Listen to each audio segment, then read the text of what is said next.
Good afternoon, everyone. Welcome to Senate Education, Thursday, April 11th.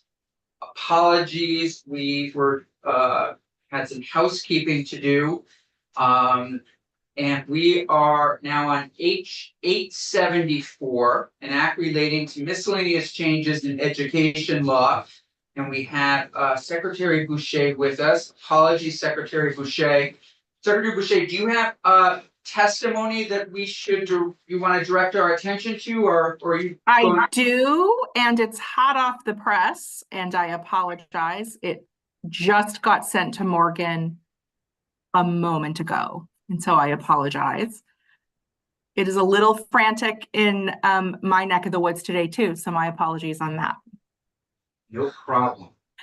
And I will say, at the risk of sharing my own HIPAA violation information, I'm sorry that I'm still not able to see you. I now have, it's not just my face, now my hands are engaging in. Does anyone who does not have ornery, angry skin does not know what I'm talking about. But it's okay. I'm hoping that this is giving you a chance, Morgan, to get he's gonna print it up right here, Morgan. Why don't we print it? And then we will get started. Yeah. Oh, it's no, I have to grab my tea. Thank you. All right, Secretary, do you want to give us a preamble while we're waiting? Absolutely. The printer. Sure. So thank you all so much for the opportunity to testify on the latest version of H874, as you know, an act relating to miscellaneous changes in education laws. I am referring to the version that was passed by the House. This bill covers significant ground in Title 16 and would instantiate some major changes as currently written. So below, as you'll see when you get a chance to see the document, I'm going to provide some specific testimony on each of the sections that we have feedback and suggestions on. And I also want to acknowledge Division Director Jess DeCarolis for her technical and writing assistance in portions of this testimony, particularly with respect to the adult, what has been called the Adult Education and Literacy program, and now is being contemplated to be changed in terms of its title. And I know that Vice Chair Gulick worked very hard with Jess and some other folks over the summer on a very important study looking at how to improve our adult education and related other programs system. Okay, does everyone have a copy yet? We're getting there. Sorry about that. Oh, no problem. So do you want me to just get started and then okay. So if you're able to look at the actual bill, in section 1, 16 VSA subsection 945, under part A, there's a change that would strike out language that the adult diploma program shall be an assessment process. We have some major concerns with this approach. First, if we actually got rid of this adult diploma program being linked to an assessment or actually being an assessment process, it would remove our ability to actually calculate the funds for the program. You're looking for a format is getting as delineated in 16 VSA section 4011, because that requires us to calculate the funds that are allocated to the programs based on each student who completed the diagnostic portion of the program. So that's a concern for us. Also, it would remove the agency's ability to use an assessment process of any kind to determine a student's educational needs or whether they have met secondary high school, typically proficiencies to graduate with a diploma, and thus potentially the necessity of subsection 945 altogether. And finally, this would directly contradict our federal requirements under Title II, because we are obligated to assess students who are being served by Title II, which is the federal adult education funds. And if we got rid of that, we would risk our Title II, we would risk those funds coming from the feds, and would then risk that competitive grant program. Secretary, could you please tell us where we are in the bill again? Yes, I'm sorry. Okay. In section 1, 16 VSA subsection 945, I think it's close to the top of the first page, and it says following shall maintain an adult diploma program. There's a section that strikes out which shall be an amendment, an assessment process, excuse me. And so in a nutshell, there are a lot of reasons that we still need this to be an assessment process.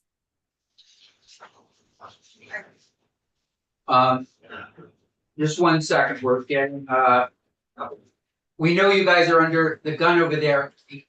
If the earliest you could get his testimony, the better. It's, I know it's hard. Today was a very weird day, and I apologize. I know. that. It's, Mr. Chair, I apologize. and also we still need testimony from yesterday. Is that, do you have that? It's done. I think Great. that, I think that folks are a little confused, Mr. Chair, because they were thinking that it was going to be scheduled today, but we have it. So we have it ready for you. Yes, I hope it was going to be scheduled today. I don't see it, but we will. Okay. We'll get it Yep. going. As soon as I'm done with this, I'll make sure, get with the folks and make sure that we get that right over to you. Yeah, Morgan, I did have they- seen it, so it is complete. Okay. Okay. So in a nutshell, striking out that the adult diploma program shall be an assessment process creates a lot of problems, both in terms of our state regulations, but also in terms of our federal requirements under the Workforce Investment Opportunity Act.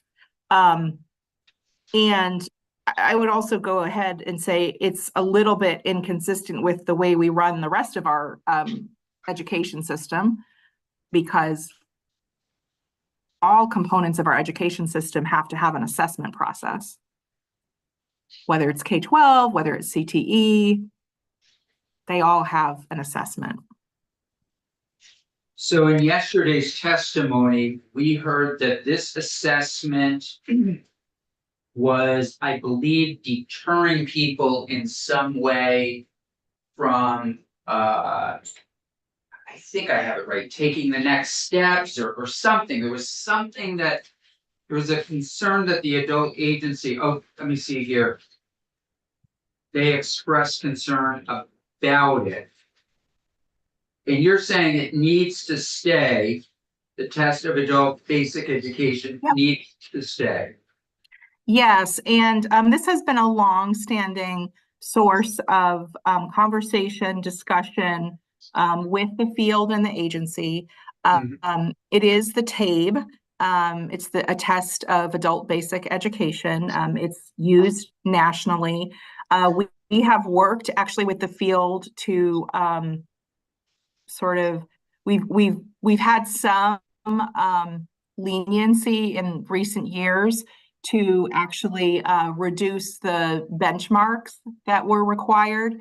But I think it's important for the committee to know that this is a nationally normed exam. It's really, the way it's been used historically is to make sure that a student who was going to qualify for the high school completion program was actually testing at the 9th grade, or else they needed more basic services. And historically, so what happens if it disappears? If the assessment disappears, we have to have an assessment, or else we will be out of compliance with Title II under WIOA. Okay. So And the we have to have an GRE or assessment. the GED is not something that can fill that hole. No, the GED is the outcome. And so this is an assessment to actually track progress for students. It's not the equivalent of a high school diploma.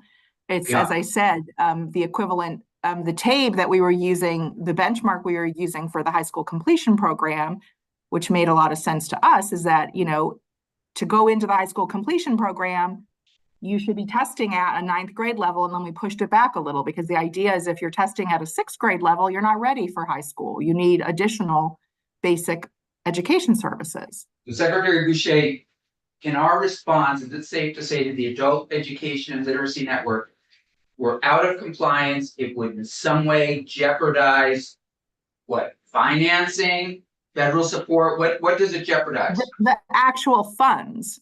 Okay, So thank you. this is our, in our state plan for those federal funds, this is what we use. And so, you know, we would be out of compliance. And this is. And we would have to may come not up with know another this, one. But why did the House keep it? I think because of the concerns that were raised by the folks that you just referenced. Did you testify before the House? We did not on this section. Okay. Any questions on this section? Generally, it sounds like we need to keep this in. Okay, thank you. Unless there's another test we could use, but I didn't hear them proposing a different test. Okay, And we'd have to keep this one, Senator Gulick, until we went through the rulemaking in that, which we could do. We could do a different one, but we'd have to keep this one in play, or else like we'd still risk, we'd still be out of compliance with WIOA. And so, you know, that could be an option that we could consider in the future if there really is a, you know, I mean, I think we'd be a little bit out of step by not using the TABE because that's what nationally is the standard, but it's also an option. Thank you. Moving down to the other part of section A and then section B, it in our view, it cleans up language for those programs which we support. So it just clarifies who qualifies for these services. We've had some really interesting and kind of weird / almost alarming instances that have come our way where we've had, and it's not a lot, but it's enough that it's a little bit of a concern, where we've had some students who come from out of state and it's unclear whether they already have like a high school diploma from another state, but they go into our AEL services so that they can access dual enrollment in early college, because of course those are free. And so that has always made us a little bit nervous, skeptical, right? Like we don't want our scarce dollars to be used for folks who come from another state and just say like, oh, hey, I never got my high school diploma, but they really did. That's what I'm trying to get at. Yeah. So we agree with the cleanup of that language. Section D also talks about the diagnostic portion, which is again that assessment piece. And we actually really think the clause that says or to condition payments to local education and literacy providers is very problematic for the agency. We agree that these diagnostic portions should not be used to exclude individuals from the program. In fact, these diagnostic tests are supposed to actually help the service providers very well place the type of services that students need, whether it's, you know, ninth grade and beyond, whether it's more, you know, middle school level, those kinds of issues. But the problem we have is not allowing the agency to condition payments to local education and literacy providers really removes our ability to use our standard grant procedures. And those are outlined in State Bulletin 5.0, and to allow us to ensure compliance, or, you know, that in the field, or to have an avenue for recourse in the event that students are excluded from programs and services. And so It's not that we think that happens all the time, but removing this clause would really substantially hamper our ability to hold to hold the field accountable, if that makes sense. I'm not seeing any concerns about restoring that clause. Okay. Moving down to any questions? Happy No, to, okay. So moving down to the education payments section, I'm now on page 2. It's under section bolded B. So this is talking about the secretary paying the education literacy providers now as defined under subsection 942. That's fine. And we don't have any problem with the new title for the program. We think that makes sense, Adult Education and Secondary Credential Program. What we do have a problem or a major concern with, I should say, is the highlighted section, which would now have 40% of that payment coming from the education fund and 60% of that payment coming from the general fund. Currently, right now, it's all coming from the general fund, and I think that was put into place back when Senator Ash was the pro tem.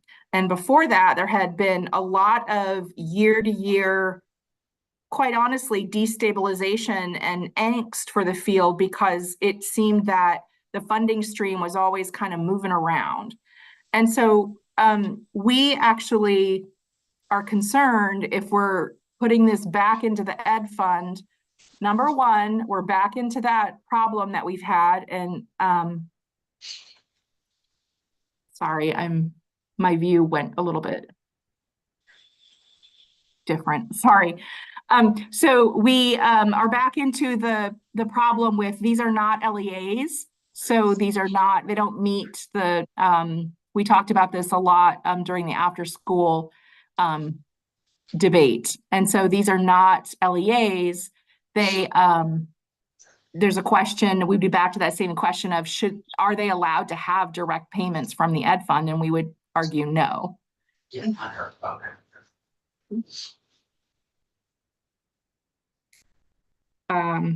And then Clarifying questions?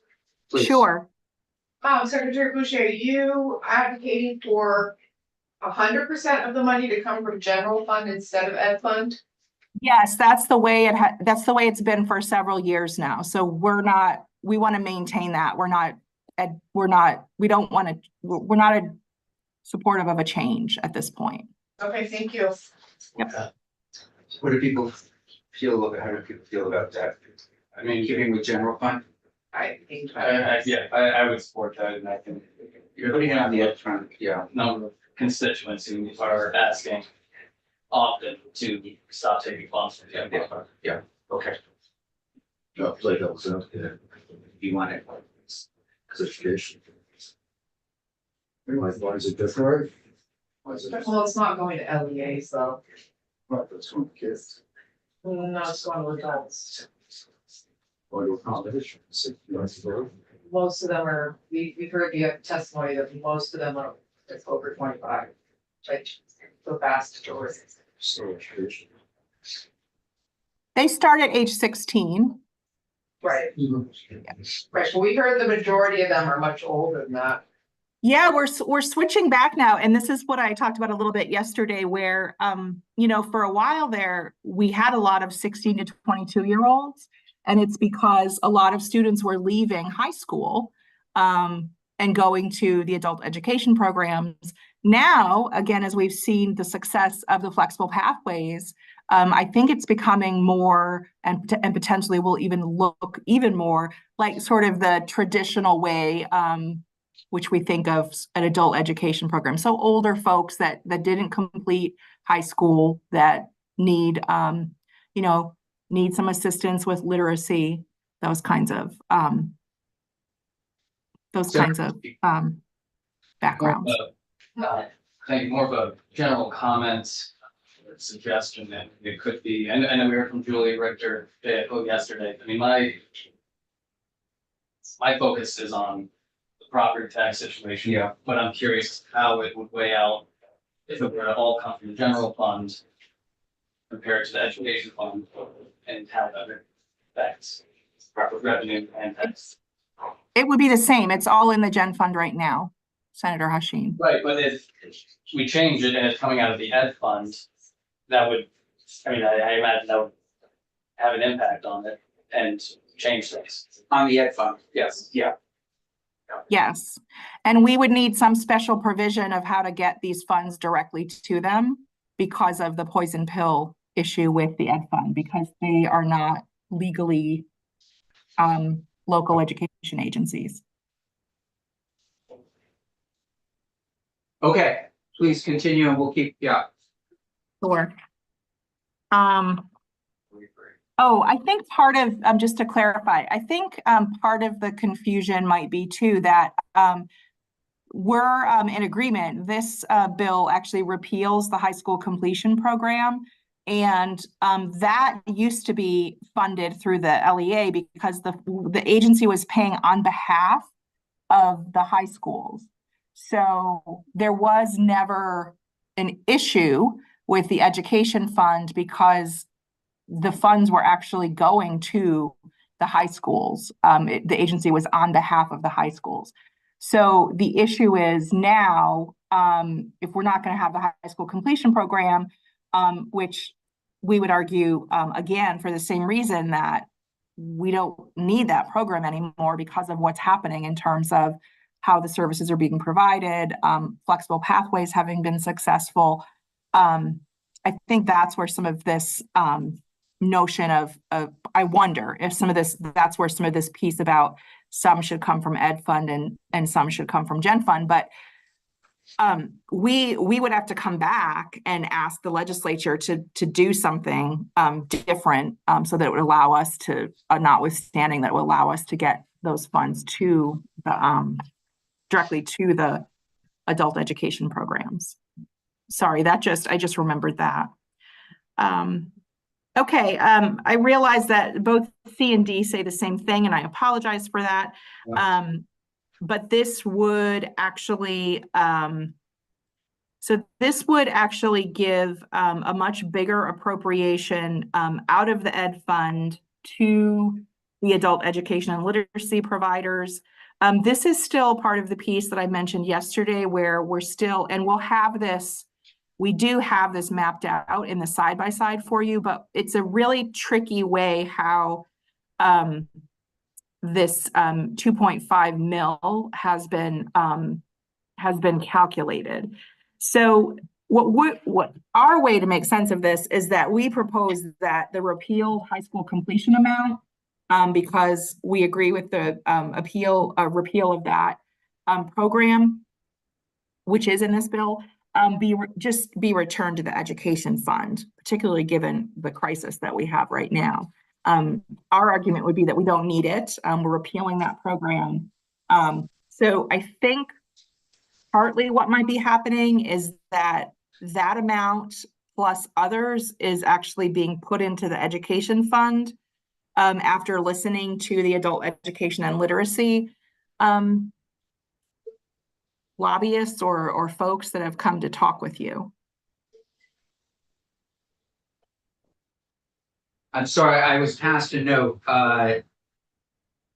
Was there a question at the end of that? No. Me?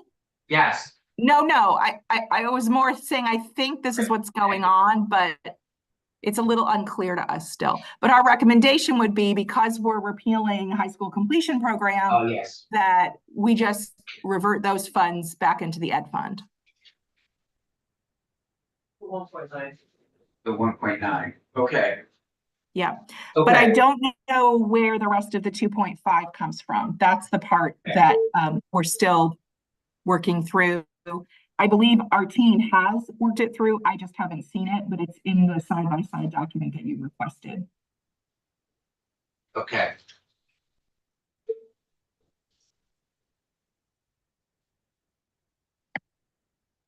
Any additional questions on that? Nope.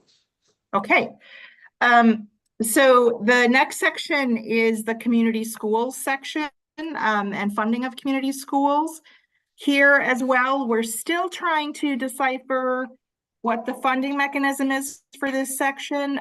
It appears that from a programmatic lens that the House is interested in continuing in perpetuity AOE's work on community schools that had been funded through ESSER dollars, the federal ESSER dollars, our state set aside of ESSER dollars, which you all may remember. No inclusion of increase in staffing for that. Making this work permanent will have significant impact on two of our divisions, flexible pathways and data management. And from what we can tell, there are no additional resources provided for that. So that's a concern for us. Yeah, and And we're, although we're hearing tomorrow from Joyce Judy, as well as the McClure Foundation that shares your concerns, and so we'll come to some resolution, hopefully. Got it. Yes, and that's the second paragraph, Mr. Chair, which is Yeah. from what we can tell, the funding source for community schools would be taken from early college and dual enrollment. Right. We don't support that. But the other weird thing that I would certainly want the committee to kind of be aware of is that even if you're taking those dollars from early college and dual enrollment, they're actually, they're not quite entitlement programs, but if a student actually meets the criteria to be in those programs, the state has to allow them in. There's no cap on those programs. So it's really just adding extra money in kind of a strange way, if that makes sense. Because number one, we know that the participants for early college and dual enrollment are actually increasing. So we actually requested in the governor's budget an increase in early college and dual enrollment, because every year we come, and typically every year we come with the Budget Adjustment Act and say we need more money. There were more students than last year, so we need more money for it. So this is a little bit of a head scratcher for us about why you would take money from dual enrollment and early college to use it for community schools. And it's tough. Like, we support community schools. We absolutely do. We've done some great work together. The field has done some really cool, wonderful projects. But unfortunately, this was an ESSER funded program that is, falling prey to the ESSER cliff at a state level, if you will, just like we've had to ask our local school districts to be tightening their belt on what have been paid with ESSER dollars. Yeah, and speaking for myself, I hate to see this completely disappear. I really do. So I think we're going to be looking for some funds. Senator Buick. Thank you, Secretary Boucher. I just in terms of equity, there are wealthy families taking advantage of early college who probably don't need that let's call it a scholarship. And the community schools really support, it seems like they really support students from, historically marginalized communities and kids living in poverty. So I don't know if there's time left in this session for us to tweak the early college piece so that it's more geared toward need rather than just kind of a universal program. But can you comment on that at all? Sure. Yeah, and I think that there's certainly truth to that. So the way that program has historically been written, the way it is in law, there isn't kind of a means test or anything like that for those programs. And so when we have those kinds of programs, it's not surprising that more savvy families know how to take advantage of those. I do want to say, though, I think it would be very important to talk with Joyce Judy. The bulk of students that are enrolled in dual enrollment and early college are at CCV. And so she has some very interesting data she can share. When we actually pull the overall state data, or even when we look at it college by college, I don't think it gives a full flavor of, first of all, what we have are students that qualify for reduced or free lunch. And so it really doesn't look at the kids and families that are like kind of right at that edge of low income and lower middle income. And I think that's what Joyce Judy would say is that population is being served well by this program. We don't have a way to actually capture that demographic in our current data, because we are focused on students who qualify for free and reduced lunch, and that means that they qualify typically, they could be categorized as economically disadvantaged or in poverty. So I just think it's a really nuanced conversation, and just like we talked about, I think the last time when we were testifying, I don't think that we're averse at the agency to think about how we get, and I think I have this in the testimony, like we agree that we want to get resources to the kids that need them most. I think the worry for us is just knee jerk, change the funding structure without actually having a conversation about how the program itself would need to work. And then having, I think, an implementation plan for that. Because I think that there's a lot of stakeholders that we want to hear from in that broader conversation about who are we really serving in this space. I think that there would be a lot of students that would be affected in that sort of not captured near poverty level is what I'm trying to get at, that we can't really see. And I think that's where talking with Joyce, talking with some of the other Vermont State University, even talking with UVM, I think they all have a variety of students that are taking these courses.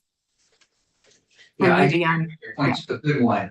I mean, I just don't know the means testing at this point. Are we talking like financial aid applications, all that kind of thing? But and there is that, what I remember during the universal meals conversation, that kind of missing middle, if we refer to it, people might be on the edge. I still think this committee will go to bat, finds funds to keep. It's a real bummer when programs are dropped, especially I think right now, given everything that's happening in the schools, particularly around mental health, to let community schools just exist as a concept and not funded. So understood. yeah. I Anything think else? we would love to be able to have the, sorry to talk over you. I didn't mean that. Well, but- we need to wrap up. Is there anything else? Okay. The last one, yes, is the post-graduation career and settlement behaviors. We have initially proposed, we know from, for instance, the CTE report and some other reports that have been done, that we have a very bad metric for our state, which is we keep the lowest number of graduates in state from our universities and colleges. So we're the worst. So we're the worst at graduates of our colleges and universities staying in Vermont after they graduate, which is not great, right? We have a lot of workforce challenges. We want some of them to stay. We have housing problems too. But so we had posed hey, let's actually get something going with the colleges and state government departments and agencies to really look at developing a program by which we could entice students to stay here after they graduate, to stay in Vermont. And so we were pretty jazzed about that idea. I wouldn't say we're not excited about this current version, but it kind of morphed into a big data gathering and reporting exercise with, again, no resources provided to help with this work. And so, I mean, I think our specific recommendation will be, can we extend the time frame for the required data collections? Can you also please include VSAC and the colleges, because that was the big piece we wanted to do, not in kind of an arm twisting way, but to just have them at the table so they could be part of this conversation. And then also, right now, the way it's written, it's got the AOE doing all the technical support, but that's going to be pretty impossible for us. We need VSAC, we need, the other state agencies. So that would be our recommendations on that one. And did you share that with the House? No, we did not. Okay. So it sounds to me that the committee's biggest question has to do with the 60-40 split, which we'll work a little bit more on, as well as how do we find a funding source for community schools without interrupting early college, et cetera. One of the things that I was going to say, but I clipped off because I know you don't have a lot of time, is that there are federal funds for community schools, but typically our schools, because of the way we're structured, it's really hard. Like they have to the agency can't go out for them on their behalf. It's one of the programs where the schools themselves, the districts have to go to get those funds, kind of like the REAP funds. It's the same thing. So one of the things that we're potentially excited about, and I know we're going to come and talk to you tomorrow about the BOCES bill, is if we could actually have some agreements that could form some consortia, there might be ways to go after federal funds for community schools that are sitting Yeah, there. maybe. I just think it would take so long to get going, and I just don't think Got it. before Yep. BOCES gets going and schools have so much on them, I would like to make, I really would love to see us make at least a little bit of an investment financially to keep community schools going. Totally understood. It was just another piece of it that I wanted to make sure I had on the Thank way. you. And I guess we did email about having you guys in to do the budget, but we did not hear back. So if you could just loop back to your folks. Let me do that. I be great. apologize. And we'll make Not sure sure that what's you're in going on. tomorrow. Okay, great. I will do that right now. Great, Thank you. thank you. Thanks, everyone. Have a good evening, You too. afternoon. So moving to H871, an act relating to development of an updated state aid to school construction program. We have about 100 witnesses, but we're gonna go through people pretty quickly. Is Chris Young here? He's in there, but I'm not sure if he has time to testify. Okay.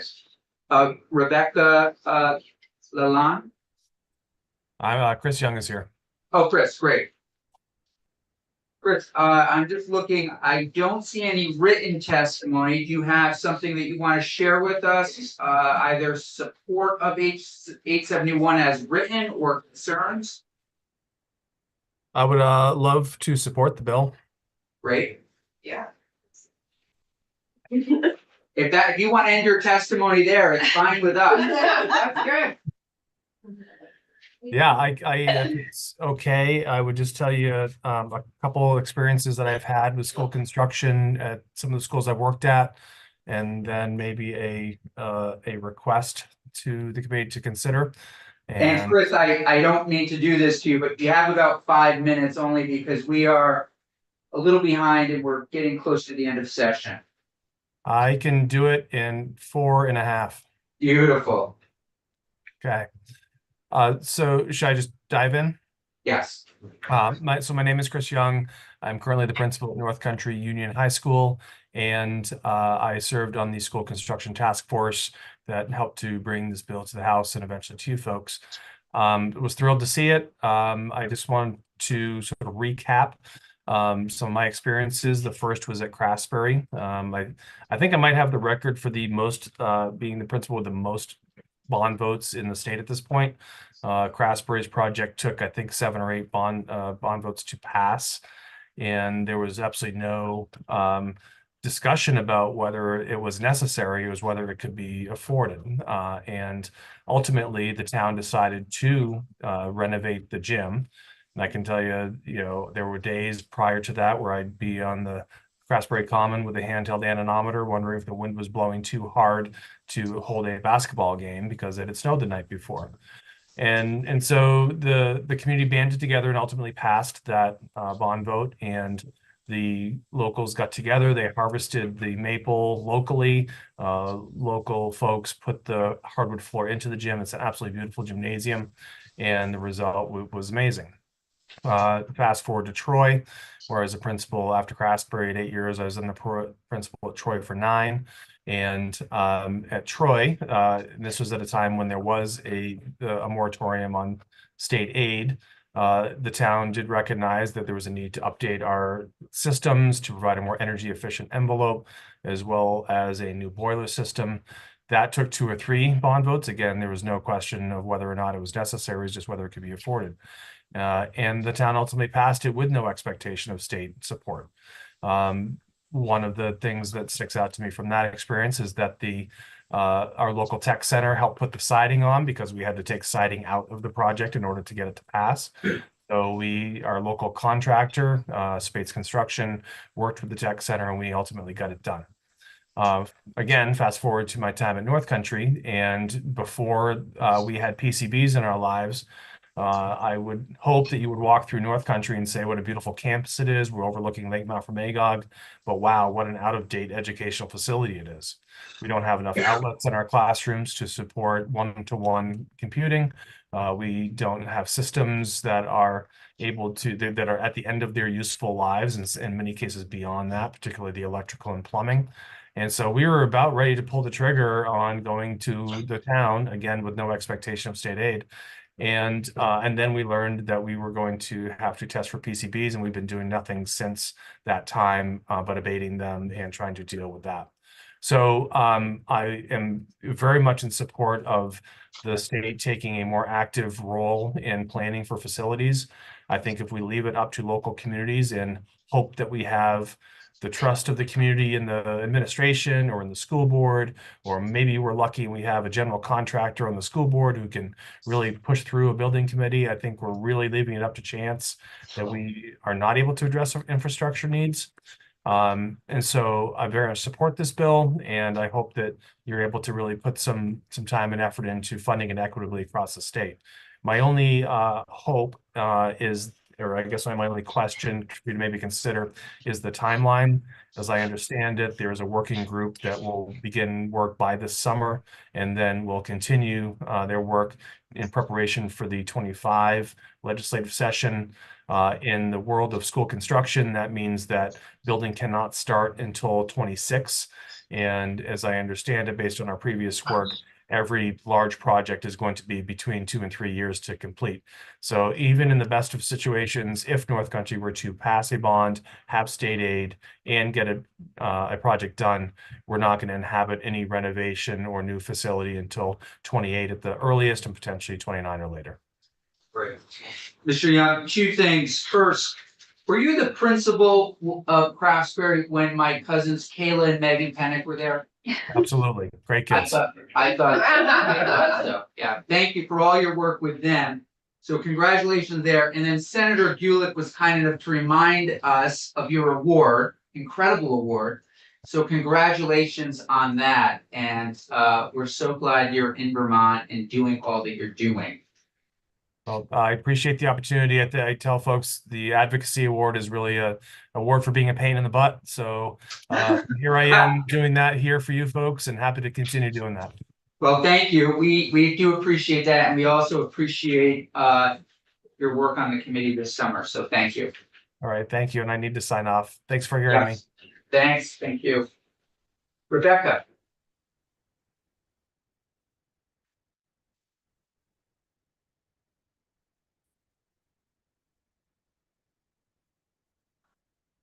Hello, everybody. My Hi. name is Rebecca Lillane. I'm the Director for Deaf Vermonters Advocacy Services. Wonderful. We are a culturally and linguistic designed advocacy organization to meet the specific needs of deaf, hard of hearing, and deafblind community members, from youth all the way to elders. We also provide training on awareness, culture, and access for a variety of public service entities, including but not limited to the police academy, court systems, hospitals, and schools. H871 is a bill that could help create deaf, hard of hearing, and deafblind programs and spaces. As there is no longer a deaf school in Vermont, this bill would indeed benefit the community and support the accommodations our population needs, seeks, and has a right to. For example, Austin, my old deaf school, where I proudly attended since I was 3 till I graduated in 1997, closed and is currently repurposed and used by daycares, offices, shelters, and many other organizations. This bill could create deaf, hard of hearing, deaf-blind specific housing and/or community programming on campuses such as this, as we do not have any in our state, despite a significant need for them. This line in particular stands out, and I will just note it is page 10, lines 11 through 20, the population considerations. And what you have quoted here is that any other population the working group deems relevant to its work and recommendations. The first thought that came to my mind went to our deaf, hard of hearing, and deaf-blind students. There are current educational buildings that are not appropriately designed to this population's needs.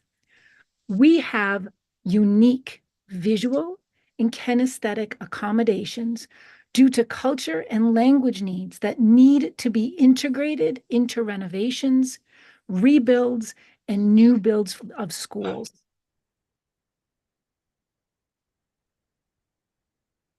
I strongly recommend that the working group consult with those entities needed to ensure accessibility, compliance, and enhancement for structures and programs. The Agency of Human Services, the Department of Aging and Independent Living, has a state director of deaf, hard of hearing, and deaf-blind services. This is currently Laura Siegel. She would be great to reach out to. There are also others with working knowledge of and lived experience regarding the ADA and visual systems for alerts, for example. In conclusion, I appreciate your time, openness, and willingness to see this perspective. I am available and happy to have further conversations with you all. Please feel free to reach out to me at any time. Thank you. Thank you very much, Ms. Lillane. Very helpful. Senator Hashim has, you probably know, been a big advocate of the deaf and hard of hearing in this committee. And so one of the things we are trying to incorporate into this bill is a resource or an organization that this committee would work with or take their opinion into consideration when moving forward with school construction. So I know we're also going to hear from Rachel Seelig, who might have a recommendation for us. But it sounds in the disability community, but it sounds to me like your recommendation, what organization in particular might be helpful to have here in an ideal world? So I think for deaf, hard of hearing, and deaf-blind services, Laura Siegel, who is within within the state agencies, she is the director of hard of hearing services. She would be ideal for you all to connect with. Okay. Thank you so much. We really appreciate it. Big help. Thank you. Good. Thank you so much. Take care. Bye-bye. Good to see you. Great. Representative Conlon, do you mind joining us for just a minute? Sure. I know that we had questions for you. That's the good news. Ask me what the questions were. That could be the bad news. But I think Senator Weeks in particular, some things may have popped up. But we've been making our way through the bill. I think generally what we have, you can say, we're really excited about it. You heard that we might add a few people, consulting groups in. But I'm just wondering, while we have Representative Collins, does anybody remember what we've had for specific questions or concerns? We have energy efficiency written at the top also. Hope that's ringing any bells for anybody. Can we ask them about the miscellaneous bill while he's here? Yeah, let's see if You can try. I think some of the Representative Mahalo was just here. Yeah. A lot of it was appropriations related. Right. That's right. You're talking, still talking. We're talking school construction right now. Because I think it was, the energy was having somebody on the committee on the working group that was associated with, maybe it was the PUC. No, I think Senator Weeks had a couple of questions. Looking. Yeah. While he is looking, did AOE testify at all on this when he said this? Yes, They did, yes. okay. The question you had at the end there, about the Did the that group coming together to Yeah. discuss postgraduate settlement. Their original language was just for us to essentially order the three agencies to get together and do data collection. There was no mention about that. They didn't ask for any resources to do that. Yeah. It was their proposal to start off with. In the appropriations committee, they added on some of the additional data gathering, figuring that they're gathering this data, which I don't think was, I think a lot of it already exists, Mhm. but there should also be, some look at some of the other factors that go into that. Okay. And, well, we also have the ADP. Were you here when Secretary Boucher said we need, that assessment needs to stay in order The to diagnostic plan? Yeah, Yeah, I'm not the best one to speak to this. okay, Representative Mahali in appropriations was actually much better versed on this. Our understanding was the diagnostic test was very much tied to the high school completion program. And by phasing that out, Right. it sort of lessened the requirement of the test, but I can't really speak for it terribly well. okay. So you didn't put the ADP removal in the House Appropriations did? Yes. Okay. Sure. Because your House Appropriations Committee is sounding as powerful as Senate Appropriations know. Committee these days. Well, Interesting. I have to go. Yes, yeah. I don't have any unanswered questions. You have no one that answers We questions? just wanted to say hi. All right. I appreciate it. Everybody's always good where to find me. I'm the other bald guy with the glasses. I attend all times. And I don't think, again, while we do have, I think the BOCES is coming along, it seems exciting. The agency's coming in tomorrow with maybe some concerns, but did they specify again on the House side? Yes. They did, okay, so they've had opportunities. Yes, absolutely. And then the other thing is, yeah, I think that's it. Yeah, I think, and we lived, We're honestly, talking about PCBs if you like, but. well, we've already Yeah, heard that- from the Attorney General. That would keep Now we you here heard for 2 that, hours. yes. Did you hear the testimony from the Attorney General? Yeah. Oh, okay, you might wanna, if you're interested, you may have be, I'll take a look at it. take a look at it, yeah. But I would just make the closing statement Yeah. that taxpayers should not be shouldering the burden. Yeah, for I think, Monsanto. yeah, I think that's, well, hopefully Monsanto, Oh, they're gonna fight this so Oh. hard. Sure. Including the. well, look what they, yeah, with the two successes we did talk about with the Attorney General's office, cigarettes Yeah. settlement I want that take. and PFAS settlement. 65 million from Saint-Gobain, and then I don't know how the cigarette piece took, I really don't know about it yet. Yeah, Somebody's gonna have to pay for the remediation well before that. but if you do have time, and I know you're all pressed for time as well, you might want to hear. Yeah. Thank you very Great. much, Sure. appreciate it, Sorry, I couldn't jog your memories. yeah. The Sealy, Hello. we are looking for, again, on this school construction bill, we want to make sure that the disability community, others are well represented. You've seen the bill. Any particular ideas for representation on the groups of people that would be consulted? That's a great question. So for the record, Rachel Sealy, Director of the Disability Law Project. I appreciate being asked to testify about this bill.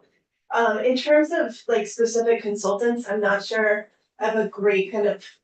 Not a consultant, but like, for example, the Agency of Education can be consulted, Agency of Natural Resources, the Natural Resources Board, US Department of Education. We want to make sure that everyone that really represents Vermont Yeah, is sort of So- considered when we're rebuilding schools and building So- schools. I would certainly be happy for Disability Law Project to be included on that list or Disability Rights Vermont or both. I think the DD Council is another one that serves. Which would be the best one. The best one. Boy, I can't pick What favorites. you said, but, Disability Law Council? the DD Council, the Disability Law Project, that's my organization. Why don't we go with the disability law Sure. project? And we will include all of you. And then you can always reach out to To other. designate elsewhere, sure. Great. Just a couple comments on the bill. Please. Obviously, school construction is really important, we support that. Couple things that I noticed in looking at it.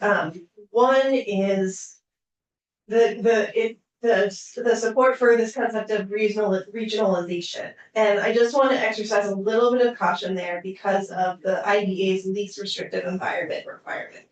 So just as a refresher, IDEA requires that students with disabilities be educated in the least restrictive environment appropriate to their circumstances. And what Ms. Lilly testified to is that for some deafblind, hard of hearing students, that's not the general education classroom. And so having spaces for those students makes a ton of sense. For most students with disabilities, the general education classroom for most or some part of their day is their least restrictive environment. And the kind of presumption that we should start with is that they will go to the public school they would attend if they did not have a disability. So the one piece that I would just be really cautious about in terms of regionalization is that we don't end up segregating all the kids with a certain kind of disability at one school within the district. Right. So I think that's really important. Yeah. But the second thing that I would say is that right now, probably about 10% of Vermont students don't go to their local school. They're either separated into a separate school or a residential program, or they're out of school completely on a homebound or hospital placement. And the design of spaces can help us solve that problem, right? So there's a pretty well-known concept called universal design. And we often talk in the education space about universal design for learning, which is very important, but universal design of spaces is also something I would really love to be kind of considered as a priority and incentivized for projects that eventually receive funding. It's the idea that spaces are equitable in their use, that people, regardless of their type of ability, can use the space, they're flexible, they're simple, they're intuitive. The information in them is perceptible to people with different sensory needs.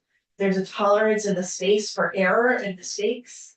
There's low physical effort, right? So we often think about like, oh, you can press the pad to open a door automatically, or you could just have a door that always opens automatically for everyone, right? That's a Right. lower physical Right, effort. right.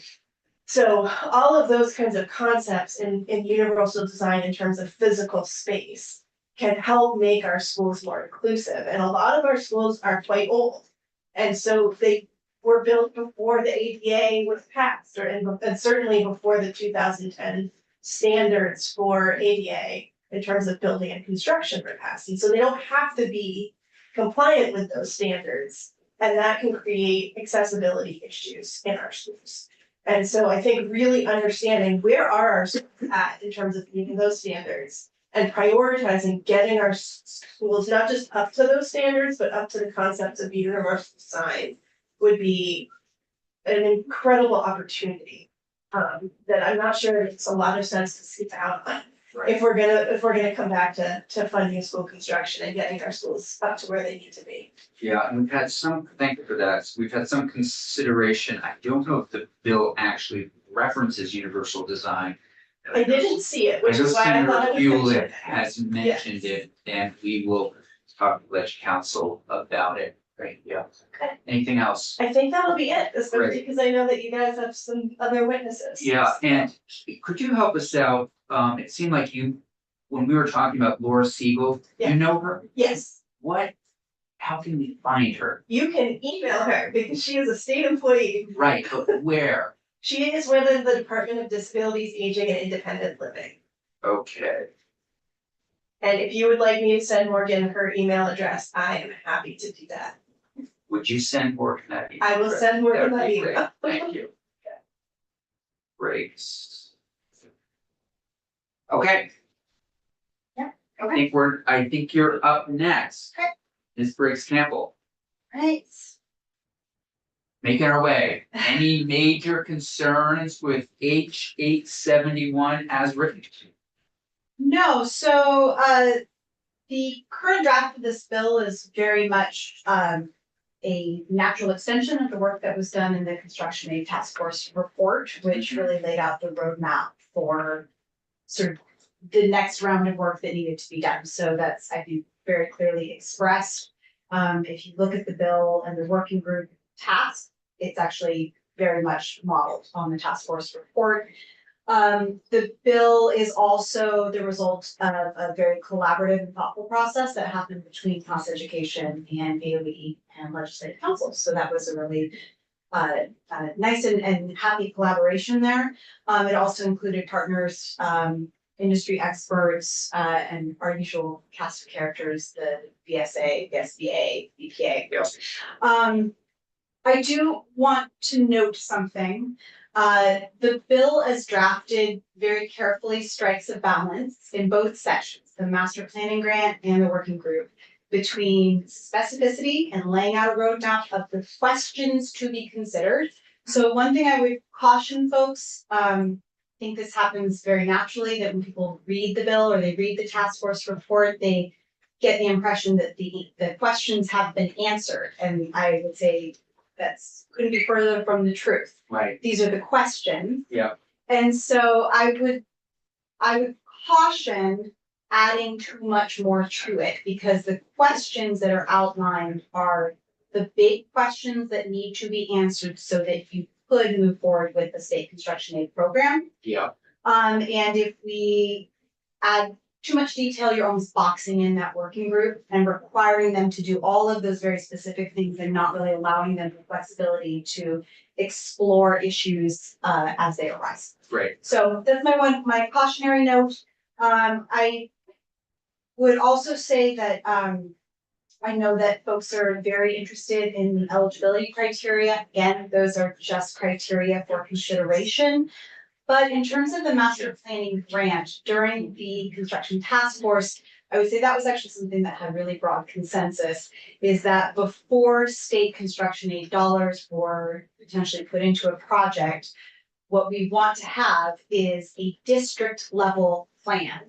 That's what that master planning grant is meant to incentivize, so that we have some confidence. It doesn't need to be the kind of plan that you would have before you go out to bond. That's a much more detailed level of work, but that the district has gotten together, had a conversation about the future of their facilities. What are their programmatic goals for education? What is the current state of their facilities? Things like enrollment trends need to be considered. And then when they do apply for state construction aid dollars, we know that at least they've had that collective conversation. So I think it is So I just really want to be smart clear, work. because we're gonna shift in a minute. You have no language recommendations. No. Okay, and you're saying, keep an eye on the questions. We're gonna add a few people in terms of consulting, but otherwise you're good. Yeah, all good. Thank you very much. Thank you.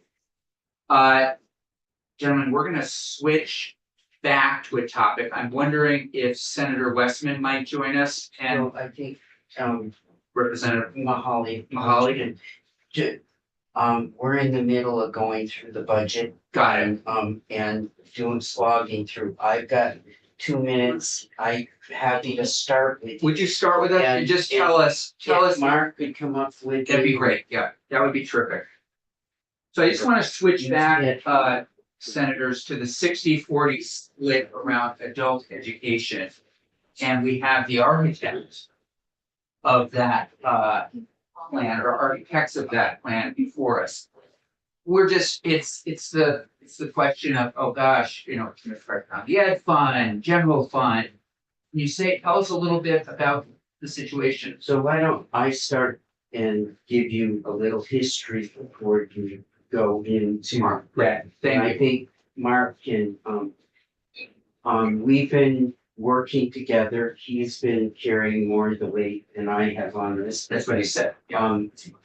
His committee came up with somewhat of a solution.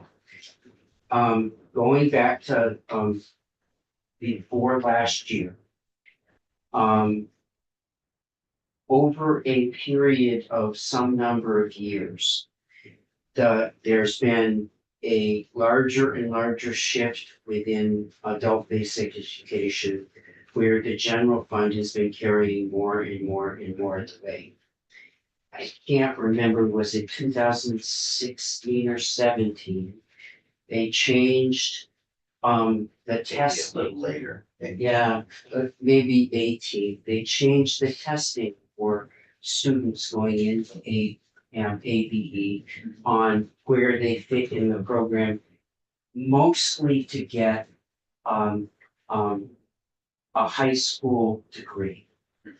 And it's important to think of this, that these are all students trying to get a high school degree. And when they changed the testing, where it really hurt students getting in to get their high school degree is the non-English learners. Because if you are someone that's an immigrant population or someone like that, of course, they're looking to get a high school degree, because it's pretty standard that if you're gonna get a job here or you're gonna get anything, a high school degree is important. The tests that they put up for these students became a barrier for them to get into the program, to get a high school. And just to be, we're talking about the ADP, the adult diploma. I mean, we're talking about the test is called the, Yeah, it's the federal test. right, It was the federal test and the federal government never used it for the purposes that the state used. but our agency of education just told And us, our agency of education had the choice on whether or not they, we wanted to use that test. okay, And they used the test, and the test became a block for particularly non-English speakers to get into the program. So fast forward, we've got all of these issues going back and forth, and the funding, where the funding came from.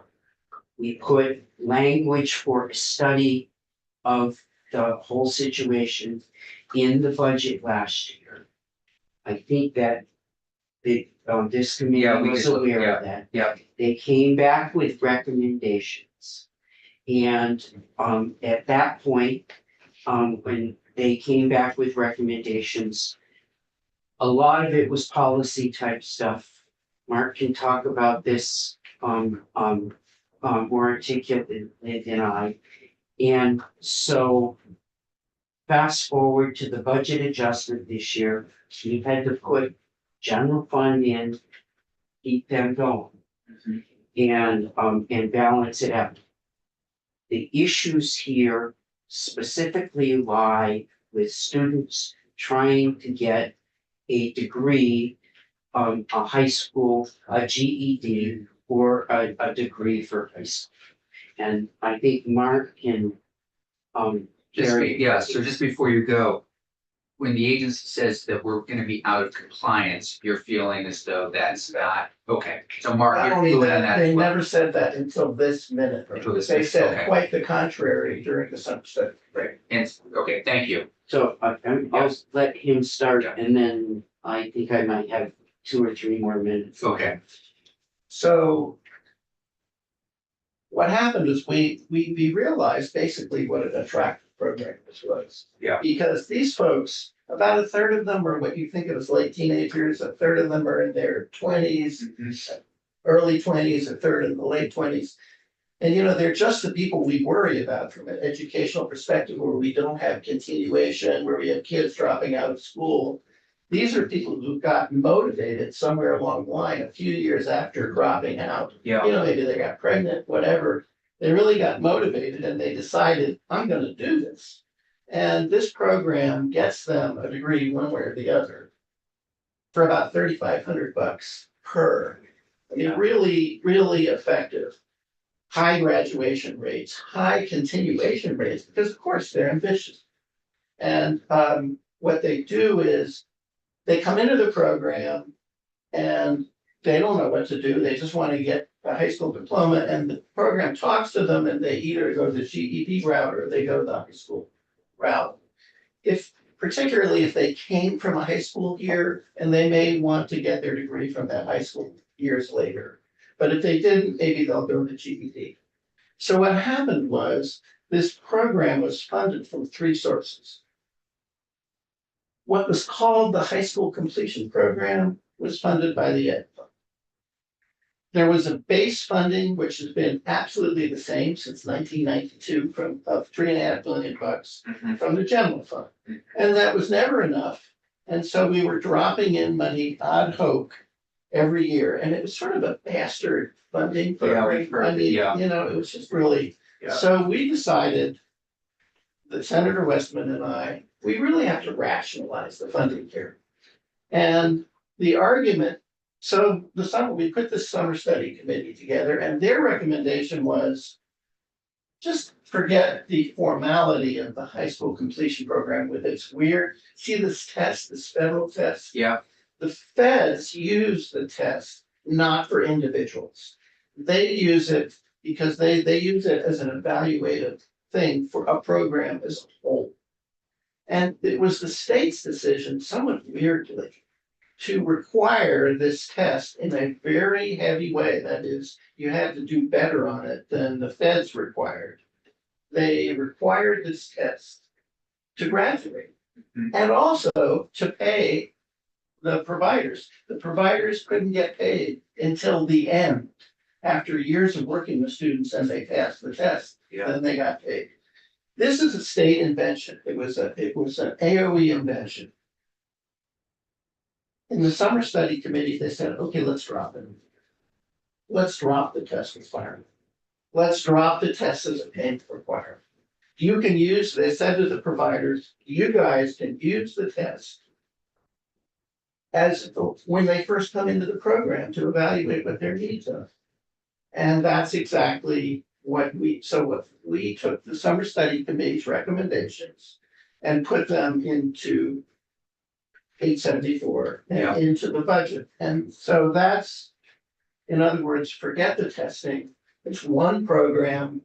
The kids come, we decide where they go, and then at the end, they either get their GED or they get their diploma. So then the question was, how do you fund it? There is, I'm going to speak personally now, despite the fact that I was elected by everybody to represent the state colleges. There are things in the Ed Fund that I could see not belonging in the Ed Fund. For example, early college. Like I said, I'm taking my hat off. Early college, does early college belong in the Ed Fund? Where we should be giving the money to the colleges, not to them. Should we be asking the Ed Fund to pay for remediation of schools? Should we be asking the Ed Fund to pay for health, all the health needs? But of the one thing that I felt pretty strongly is this program arguably belongs entirely in the Ed Fund because it's about high school. It's not rocket science. It's high school. Well, that's, I think, what Senator Weeks was, we had a little bit of a back and forth, this committee on it, It's high school. It's not kindergarten. It's not college. It's high school. It's people who are motivated to get their high school diploma. I don't think it matters very much what their age is. What matters is, what does it matter if they're 20? It's high school and it's not very much money. So we use the formula that the summer study committee recommended. The summer study committee, which AOE participated, in fact led in many ways, said. Senator Westman. He's doing good. Yeah. The summer study committee said. You should give them this much money, 0.26 times what's it called? The ADM The 0.26 times the base. student base, whatever, 13K, times the number of students. And we worked with AOE to figure out what that is, and it comes out to $6.3 million. Yeah. It's their formula. So, Mark, do you know why we've got this switch here? I think I know why, but I don't really. I have to say maybe I'm speaking too plainly. No, we I'm appreciate that. disappointed. I'm disappointed. I gave them the draft of this and they've known for a month exactly what we were gonna do. And to have this come at the last minute is a little hard. Senator Weaver. AOE or they? AOE. Yeah. So what we decided is Senator Westman felt, I think it should be entirely funded. I can't really, but there was an argument, shall we say, it should be entirely funded by the Ed Fund. But we felt that historically, The general fund. the general fund contributed, and when I looked at the percentages before the tests really drove this program down, they were paying about 40%. So we said 60-40. I can't tell you it's science. I will tell you what it doesn't include. There is no effort to use the Ed Fund here to pay for a class for people to learn how to install heat pumps. Or somebody who comes to them and says, I'm 40 years old and I can't speak English and I don't need any degree. I just want to learn to speak English. That's different. Yeah. That's not what the 40% of the Ed This is Fund high school.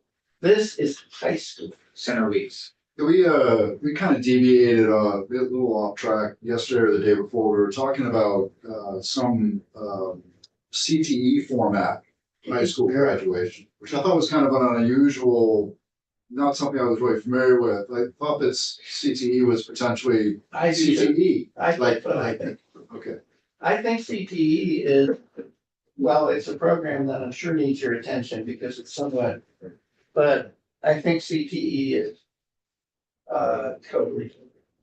This is a program, students come into this program, they sit down with these folks, they evaluate them, and they help them decide, do you want a GED?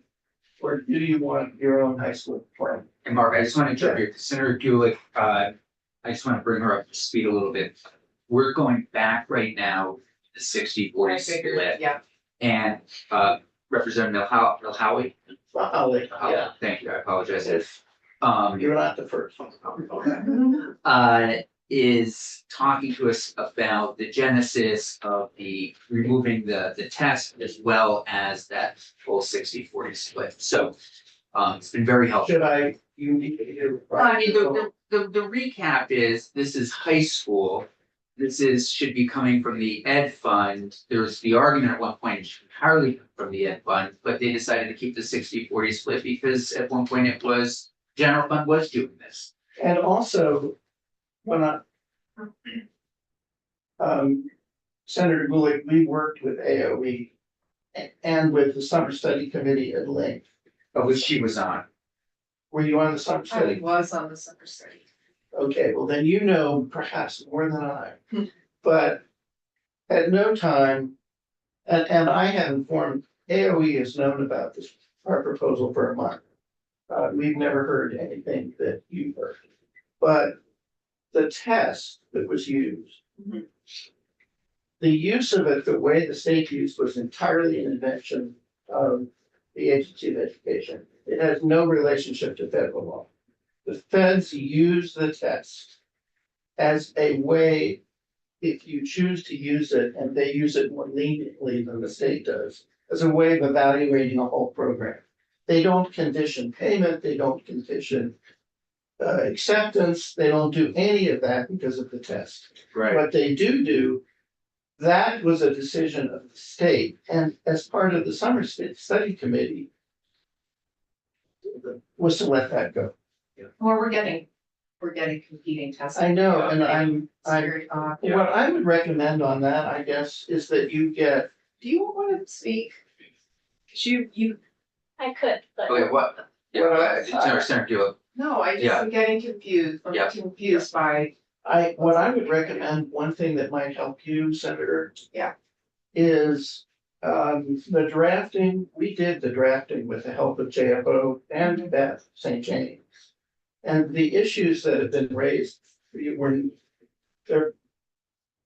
I think you should ask them. Because I don't think there's anything to the idea of the test being a problem. okay, that would be interesting so to hear for sure. It's a policy Yeah. issue, this is what it is, Yeah. and, That's fine. but it is. I'll look forward to learning. And more. I can. And then as to why, Yeah. I think part of it is a reflexive protection of the ed fund. And I think that if you were to suggest that the general fund money would come out of their budget, maybe they would. Maybe they'd have a different reaction, but I think that's mostly what it is, but I'm not sure. Well, yeah, I'm, whatever we decide, we decide. I just think it's really important for us to understand, every time we pull money out of the ed fund, that's a rise in people's property tax, and that is a school budget that goes down. And that has rippling effects and rippling consequences all across the state for however long, we just have to understand that that's what we're doing. We're raiding the ed fund in so many ways. And whether or not it's germane to education, that's fine, I get it, but we just have to understand what the consequences of our actions are gonna be. I agree. And, In fact, before you got here, I was saying personally, despite the fact that I supposedly represent you with state colleges, there's an argument, I think, that something like early college should be funded by the colleges, not by the ed fund. Or that, God forbid, all the health costs or all of that. But for this one program, I think there's a strong argument that, hey, it's high school. Senator Weeks, please. In my simple estimation, this is like unfinished high school business. It's not, to me, it's not more complicated. Well, it is complicated though, because it's affecting future generations of Vermont kids and getting an education that they need or not. And I mean, if you're gonna say that this is simple, then are you also gonna speak to the fact that the education fund pays for universal school meals, pays for mental health, pays for all, how do you I'm not square trying to that? conflate. Simply Okay. saying that this particular program of high school completion is unfinished high school business should be paid for by the year. And I'm saying there seem to be no rules around what comes out of the ed fund or not, so we can make the rules, we're the policy people, That that's just our is job. something we need to achieve. But in this case, this particular program, it's just a perspective. That's one of the reasons that we compromised. We viewed the 60-40 as a compromise. And in a way, it came from history, which is before the test was imposed and drove down the success of this program. I mean, the number of students overall keeps going up. Yeah. But the test drove down. Before that happened, it was contributing, the ed fund was contributing about 40%. And so frankly, we just picked that. Senator, I'm sorry, did you want to just jump in? Senator Sheen says. Yeah, I can let. Okay, Senator Sheen and then Senator. Thank you for testifying, very compelling, but so my question, I think maybe for you or maybe the committee, did we hear at any point from AOE that that they had a sudden realization that they missed something and now they are coming in with this recommendation? Because I'm hearing two different.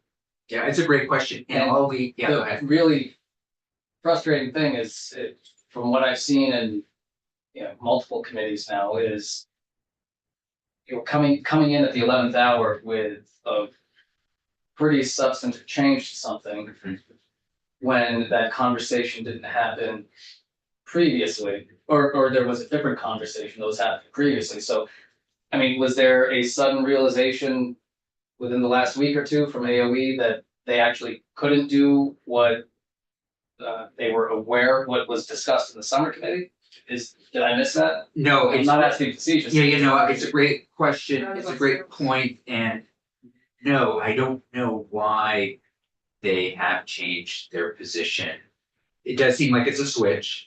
They were working with you all summer, and when we just heard from Secretary, Even a Boucher, week, and we can push them a little bit more. Yeah, I think they're coming back in a tomorrow. week, 2 weeks ago, Ted Fisher told me we might have a few technical corrections, but it was yesterday that he told me, well, we don't agree. Right. So I think it was a policy decision. And we'll push them tomorrow on this. They're back in to talk about the budget. Yeah, Senator Williams. Most of these students that are product of this program will probably stay in Vermont too. I don't think it's 85. 85%. That was an issue she just brought up. And they occupy the roles that, here's something we really feel strongly about because of the budget. Here I am fighting for money for the state colleges. And these folks, and also listening to, but oh my God, listening to the budgets of the healthcare providers, and they're paying $10 million here and $10 million there because we don't have the nurses. And here we do the childcare and we don't have childcare workers and the mental health workers. That's what these people do. But- Sorry, Senator Gill. sorry to Yeah, interrupt. go. I like to echo my colleague who likes to get to the source of why things are, right? So you could imagine a world where we don't need adult education because all kids are getting what they need in their K through 12 or pre-K through 12 education. Correct. Every time we raid the ed fund, every time we take money out of the ed fund, we don't have the resources to properly educate our kids. We're pushing potentially another person out into adult ed. I just want to paint that scenario as it may be a rhetorical one, but I'm just saying, we all have to be thinking about what our actions are doing. Yeah, I think your point is a good one. I'm sorry, do you need to say something? You keep motioning. No, I'm just very invested and I do have a lot of points of Okay. clarification, but I Okay, don't need. okay, thank you.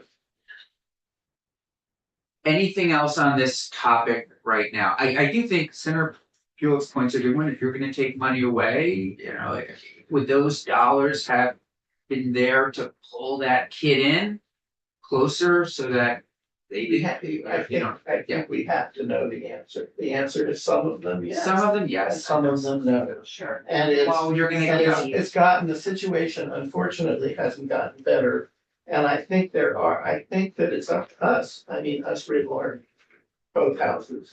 It's up to us to decide what the rules are about what should be in the ed fund. And I can think of things that shouldn't be in the ed fund. And we'll have to pay for them at the income tax. there is something else I have to say. Listen, I was no scholar in high school. And you know, you go off to school, you know, it goes okay, but then something does happen as we get older. I don't know what it is, but things start to click a little bit more. I don't know, You figure out what you you really kind of want to figure do. things out a little bit. I have to confess, I've been influenced. I went to a graduation and I met these students and I Yeah. just thought, we need more of these little interactions, and you know, we need to make sure they get what they need. Yeah. So that's the 60-40. All right, Anything, I'm available, I'm here all day tomorrow if you need me. I If you want appreciate to it. talk to me individually, Yeah. really.